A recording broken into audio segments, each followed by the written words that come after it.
अस्सलाम वालेकुम dear students, उम्मीद करती हूँ आप लोग खैरियत से होंगे। आज हम डिस्कस करेंगे chapter 2 experimental techniques in chemistry. जो हमारे पास फर्स्ट ईयर केमिस्ट्री का है वो सबसे छोटा चैप्टर जो है हमारे पास चैप्टर नंबर 2 है। और इस चैप्टर की ख़ास बात ये है कि यहाँ से हमारे पास लॉन्ग क्वेश्चन नहीं आता, तो इस वजह से हमें इसको लॉन्ग के हवाले से करने की कोई ज़रूरत नहीं है। हाँ, इसकी शॉर्ट आपको ध्यान से करने होंगे क्योंकि बाज़ का टेक्निकल क्वेश्चन पूछा जा सकता है इसमें से, तो वो कौन से हैं वो हम देख लेते हैं। और फिर वही कहूँगी, अपनी जो है पेन पेंसिल हाथ में पकड़ लें और निशान लगाते रहें ताकि आपको आइडिया हो कि क्वेश्चन कहाँ कहाँ से आया है पिछले पेपर्स में। सबसे पहला क्वेश्चन है define qualitative and quantitative analysis. Number 2, what is fluted filter paper? How does a gauge crucible increases the rate of filtration? Concentrated HCl and KMnO4 solutions cannot be filtered by gauge crucible. Give reason. तो इस तरह के ये हमारे पास आए हैं filtration से questions. Next है what is crystallization? Give solvents are mostly used in crystallization. बहुत इंपॉर्टेंट सवाल है ये वाला, कौन से सॉल्वेंट्स मोस्टली हम यूज़ करते हैं क्रिस्टलाइजेशन में। और give the main characteristics of solvents use for crystallization. और अब आपने उनकी कैरेक्टरिस्टिक्स बतानी है जो आप क्रिस्टलाइजेशन के लिए इस्तेमाल करते हैं solvents. Why is there need to crystallize a crude product? Crude product को क्रिस्टलाइज करने की, प्योर हालत में लेके आने की ज़रूरत क्यों पेश आती है? Mention the major steps involve in the crystallization. Different जो स्टेप्स इन्वॉल्व होते हैं वो आपने बता देने हैं। How desiccator is used to dry the crystals? कैसे जो है वो डेसिकेटर क्रिस्टल्स को ड्राई करता है। Define vacuum desiccator and why it is used.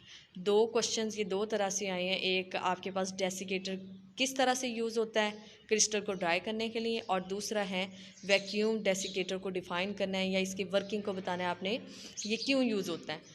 How the decolourisation of undesirable colours is carried out? आप जो है वो, आपके पास अगर कोई प्रोडक्ट आपने बना ली है उसमें कलर्स शो हो रहे हैं और आप नहीं चाहते कि वो कलर्स हो, तो फिर आप उसको किस तरह से डीकलराइज करेंगे। Define sublimation with an example. बहुत important question, define sublimation with an example. Why heat of sublimation is greater than that of vaporisation of a substance? क्यों इस हीट ऑफ सब्लिमेशन ज़्यादा होती है? इसका जो है आंसर इसी में छुपा हुआ है सवाल में। What is sublimate? सब्लिमेट जो है हमारे पास अक्सर जब हम सब्लिमेशन का प्रोसेस कर लेते हैं तो उसके बाद जो है आपके पास फनल में इनर साइड पे जो मटेरियल होता है उसको हम सब्लिमेट कह देते हैं, जो कि प्योर सॉलिड होता है। What is solvent extraction? What is ether extraction? अब ये आपके पास सॉल्वेंट एक्सट्रैक्शन में से सवाल आए हैं 4। What is solvent extraction? What is ether extraction? What is distribution law? Define partition coefficient. फिर है उसके बाद why is there a need to crystallize the crude product? ये दोबारा से रिपीट हो गया है। नेक्स्ट उसके बाद क्रोमेटोग्राफी से रिलेटेड कुछ क्वेश्चंस हैं। Define chromatography, write down ways of paper chromatography. जो 3 तरीके आपकी बुक में मेंशन किए गए हैं, और इसके अलावा आपको पता होना चाहिए कि पेपर क्रोमेटोग्राफी क्या होती है। Define RF value, write down uses of chromatography, define adsorption chromatography. Chromatography में जो आपके पास एमसीक्यूज़ भी आ जाता है अक्सर, क्रोमेटोज़ या क्रोम इस तरह से, तो आपने उसको भी ध्यान से कर लेना है। और फिर यही कहूँगी कि आपने जो एमसीक्यूज़ करने हैं वो एक्सरसाइज वाले ही फॉलो करने हैं। किसी एक आधे एमसीक्यूज़ के लिए आपको ज़रूरत नहीं है कि आप कोई की बुक्स वगैरह देखें।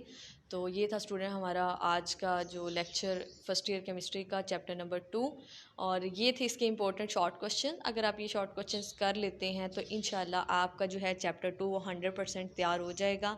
और मेरा ख्याल है आपको आइडिया भी हो गया होगा कि क्वेश्चन किस तरह से आते हैं। This is all about our today's lecture. Thank you student. हमारे चैनल को सब्सक्राइब करें, लाइक करें, शेयर करें। Thank you.